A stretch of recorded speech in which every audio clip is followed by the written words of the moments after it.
Hi, this is Tim Rivers with J6 Patriot News, and this is the 4th of July on 2023. We are now over 900 days into the J6, I guess the J6 disaster is what I want to call it, but it is definitely the J6 tragedy, where we have so many people that have not only had to go through the horrors of being arrested violently, but also had to spend time in jail. And it's a process that leaves a lot of people kind of I don't know, wondering exactly where justice has gone in this country. And today, I have a good friend of mine who I've had the pleasure to know over a year now, Mr. Joe Thomas. And Joe is the founder of Sing for Freedom. I know many of you know it. Look up if you haven't known about it. Do hashtag Sing for number 4 Freedom and check Joe out. Joe, thanks for talking with me today. And it is the 4th of July, so I apologize for interrupting your holiday, but I think it's a pretty appropriate day to talk about freedom. Absolutely, Tim, and I certainly appreciate you having me on. It's always an honor and a privilege to spend time with fellow patriots out here on the front lines in this fight to stand up for true freedom and justice, as well as election integrity and American values. That flag that you have behind you, sir, represents everything that we are fighting for today. And whether it be the righteous indignation of truth and justice, as well as the unity of the blue field and the stars for every state, and also remembering the sacrifices of those that have gone before us to help keep that flag flying freely. So truly a pleasure, and I appreciate the shout out for Sing for Freedom. If anybody wants more information on that, you can check out my website, which is sing4freedom.us. And that's the central hub where patriots need to go to get involved in this fight, whether you want to donate to J6ers through their Give, Send, Goes, or if you want to see the different organizations like J6 Patriot News that are out here on the front lines and get involved, help them out. Whatever your passion may be, I guarantee you there's a group out there that could use you to help protect Old Glory. Amen. Joe, you know, this has been a long travail for you, 2 years plus, all of the wonderment at what goes on before you when you watch the other trials going down before you came into the courtrooms. And I know you had in our opinion, you had a stupendous case as far as the outcome goes when we compare it to so many others who've been through that gauntlet in DC. Do you want to just for a minute tell me a little bit about the outcome of your trial? I mean, it took a long time coming and you took a long time getting ready for it. Can you just give us a flavor of what it was like to kind of go through that? Sure. So it was not fun at all, but for the last 2.5 years before my trial, I did nothing but prepare for my case and to advocate for every other January 6th defendant and as well as their families. I've had the honor of speaking to many of them in person, as well as those that are incarcerated. And so I learned from everything that they were doing research on, or as any part of their legal battle and their involvement. And I was arrested in May of 2021 and was given bond. So I had the freedom to be out here and to work on my case and to be able to be a voice for the voiceless over the last couple of years for those that are incarcerated, et cetera. And I'm truly honored and blessed by God for that. When my day came, it was May 15th of 2024. So 10 days away from my 2-year anniversary after my arrest. And we went into a situation that was extremely hostile. The court had turned down every single motion that we tried to file on my behalf. They denied the ability for us to put in a majority of the evidence that I had to show my innocence. So we were stuck between a rock and a hard place and had to basically use all of the government's exhibits against them. We would show that what they were claiming was false. And by the grace of God, I've watched miracles happen in that courtroom. The first day, the judge threatened to throw my attorneys in jail just for filing a motion to use a First Amendment argument. And, she threatened them with contempt charges and bar complaints, sanctions, etc. But after the first day, her tone completely changed because I think she realized that the government was just trying to railroad me. They wanted to try to use against me basic free speech, like posting the 12th Amendment of the Constitution on Facebook or saying that I'm proud to be a veteran and that I'm proud of my nation and that I cherish and respect our founding fathers, things like that. They were trying to make patriotism illegal.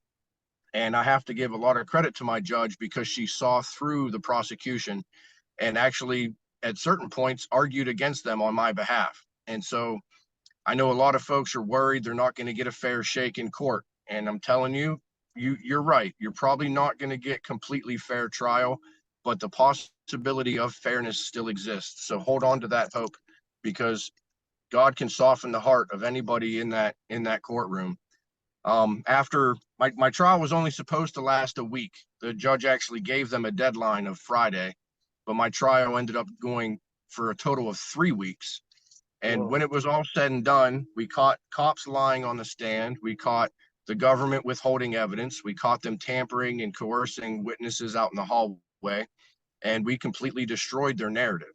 For folks that have known me for the last 2 years, and I know, Tim, you've known this, but I'm stubborn, and we used my stubbornness as a weapon in that courtroom. And so we gave them hell. We hit them with everything that we possibly could.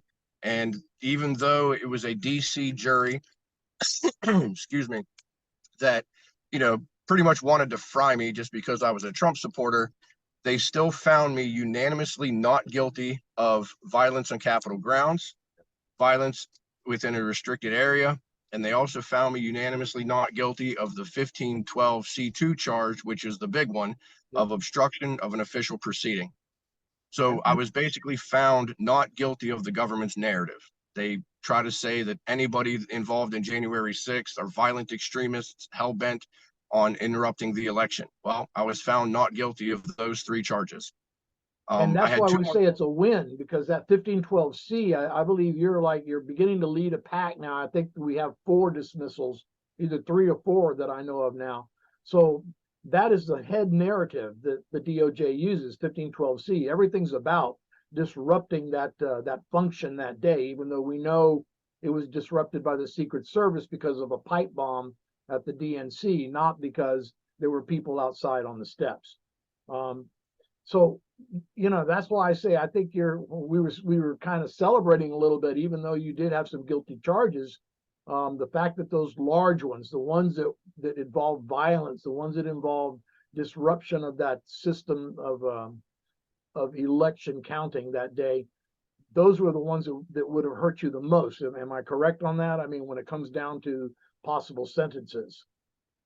Absolutely. Those are the big ones. And, it was by the grace of God that we were able to open the eyes of the jury to show that the government had absolutely no case for those. And, when it came to sentencing, the fact that I was found not guilty of any violence is going to help, because the charges, well, before I get into what I was found guilty of, I had 2 charges that were dismissed by mistrial. One was an alleged assault where the government was trying to claim that I assaulted an officer, and he even sat on the stand and said that I knocked him over.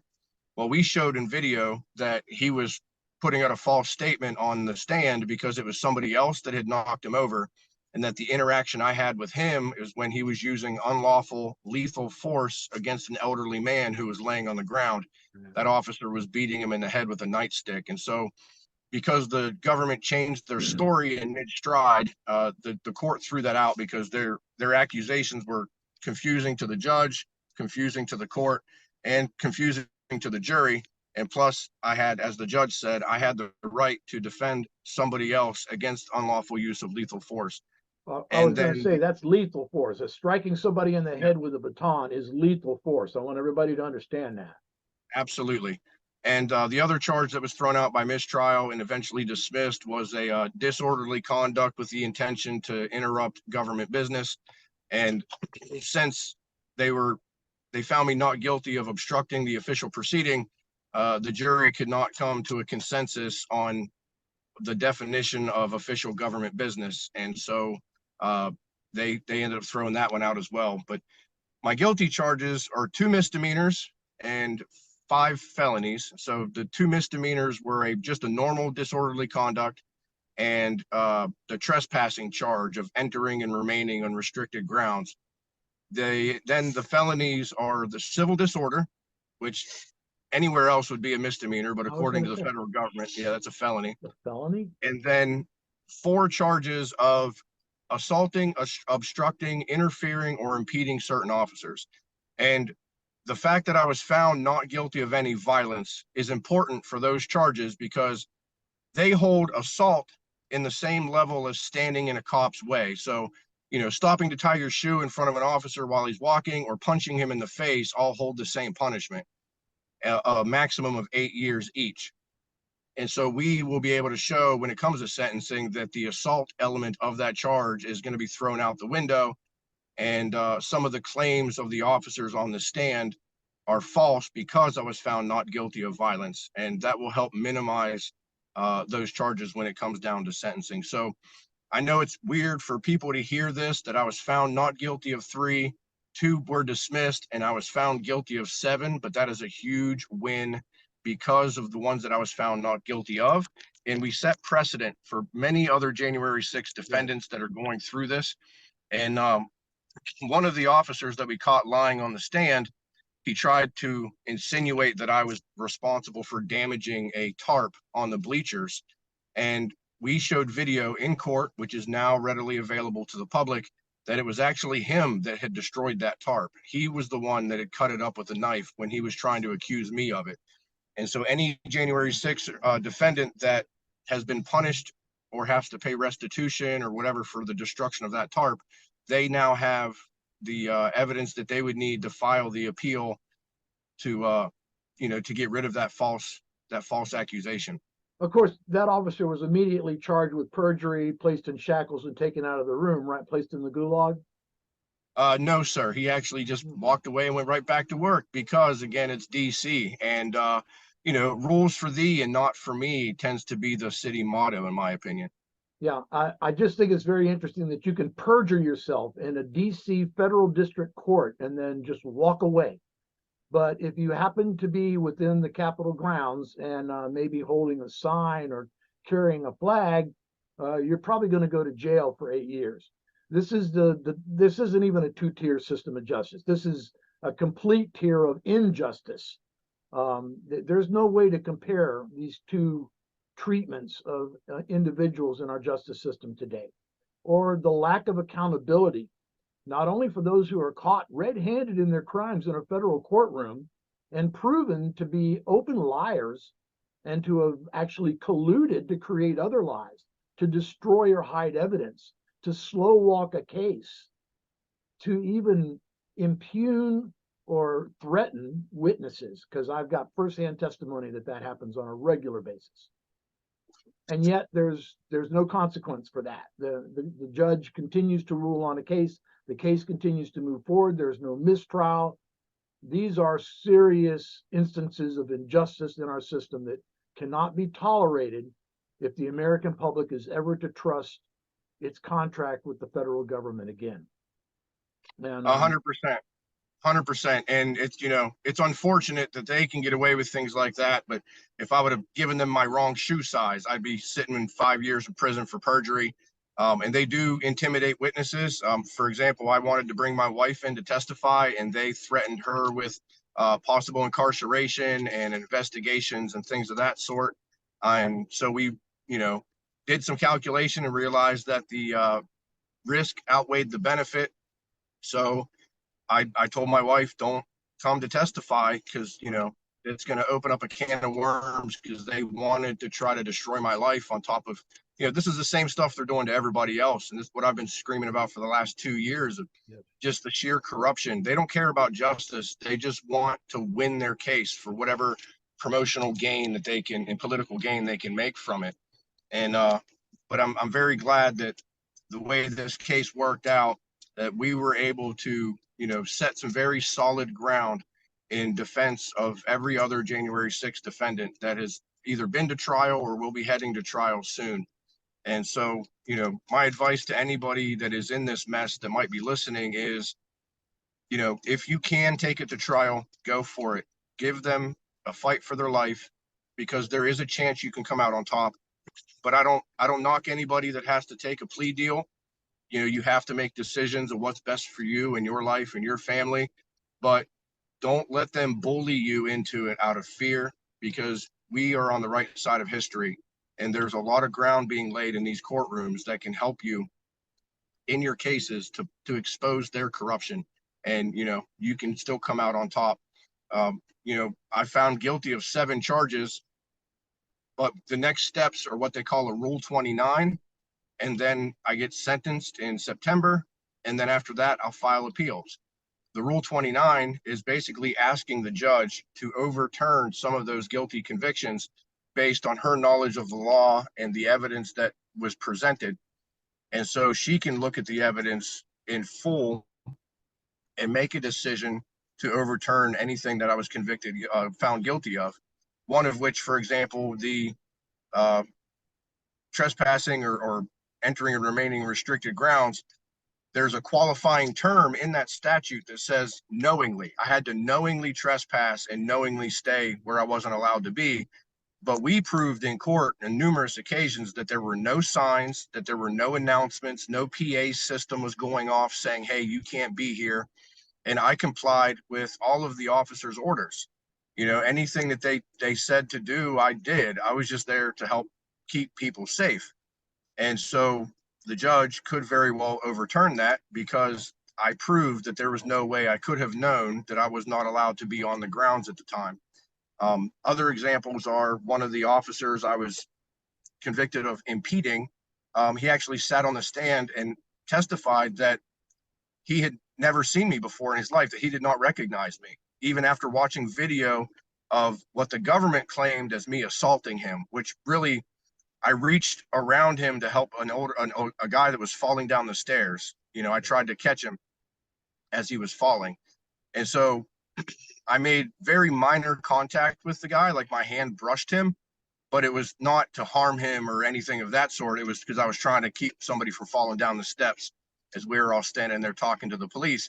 And he testified that he did not perceive me as a threat, that I did not offer him any harm or have any intention to harm him whatsoever. But yet I was still found guilty simply because it's a DC jury. And so, there's the something judge here can called overturn mens that. rea, right? Mens rea means that you mentally meant to do something. Your intent is what it kind of translates to. Right. If you didn't have the intent to commit a crime, it's a very less serious type of infraction. The intent really signals everything. But not only that, is it just me, or do these charges multiply like rabbits? You talk to an officer, you bump into an officer, and suddenly you have 5 different charges relating to that interaction. That in itself is not normal. And most people would be able, as you saw with Joe, have been able to defeat some of the charges, but they put so many of them on. They just pile them on one on another on another. They're like throwing spaghetti against the wall, just hoping that something will stick. And invariably in a DC jury, something will stick. And as an Italian, you speak to my heart when you bring up that analogy, sir. But yes, absolutely. They just try to throw everything they possibly can at me with the hopes that something is going to stick. And yeah, they got a few little things to stick, but the big meaty part of it didn't stick whatsoever. We were able to defeat their argument. And, it's any day that you can make the government cry, it's a good day, because they were trying to destroy my life as they've been destroying many other lives before. But God prevailed, and just stood in the courtroom with a smile on my face and watched God fight for me. It was truly a blessing. And so, I know I plugged my website before, but if anybody wants to get involved in trying to help any of these cases moving forward, there's an entire page on my website, sing4freedom.us, completely dedicated for you to go to. It sends you directly to the Give, Send, Go pages of these J6 defendants. I don't handle any funds. I'm not a money guy. I'm just the one with the information that can help point you in the right direction, as well as another page called Get Involved, where you can get involved in all of the groups that are out here on the front lines, fighting a day in and day out to bring true justice back to this nation and to help get our political prisoners free. And I can't thank patriots like you enough, Tim, for the fight that you've been doing. Truly, you are an inspiration to all of us, because you're out here out front and you are very furious of where our nation has been headed. And you are a pillar in this community. And I can't thank you enough for everything everything that you've been doing. Well, thanks, Joe. Your Sing for Freedom has really galvanized our community. It's drawn our attention every night. Every night it draws our attention back to the DC Gulag and to Freedom Corner and to the entire concept of supporting our J6 political prisoners. You're free. You might be in the future facing some time, and I know that's difficult to prepare for. What is it like now? You're sitting here, you got 2 months to think about this as we move into September for sentencing, and hopefully if there's appeals that you will be allowed to stay free during your appeals. What is it like for you and your family right now, Joe? Well, I mean, I'm not gonna blow smoke at you, Tim. It has its hardships and its downfalls. I mean, we're human. My family is worried about the what if. We don't know if I'm going to go to jail, and if I am, for how long, and what the consequences or ramifications may be. But I'm going to keep doing the same thing I've been doing from day one. I'm going to be out here and fighting for myself, my family, as well as everybody else. I'm going to be loud, and I just lean on my faith. I realize that I've been put here for a reason, and I thank God for choosing me to go through this instead of someone else, because he knows that mentally, spiritually, and emotionally, I can handle it. That doesn't mean that there's not nights where my wife yells and screams and cries at me that she's worried I'm going to go to jail, and then she yells at me that I've ruined their life, and then she stands on the rooftop and screams on my behalf about how I was on the right. So I mean, it's, that I was in the right side of history. So it has its ups and downs, but that's because we're human. But bottom line, we stand on our faith, and I recognize this time in my life, as well as the time that our country is facing right now, to be reminiscent of the story in the Bible of Shadrach, Meshach, and Abednego. They were told to bow to an evil king and to worship him, and they said, no, we're not going to bow to you. We only bow to God. And that's like our nation. We're not going to bow to tyranny. And so their punishment was they were thrown into a furnace to burn alive. And when he threw them in that furnace, he looked down and saw not just 3 people in that fire, but he saw a 4th person standing in there with them. And that's who I understand to be Christ.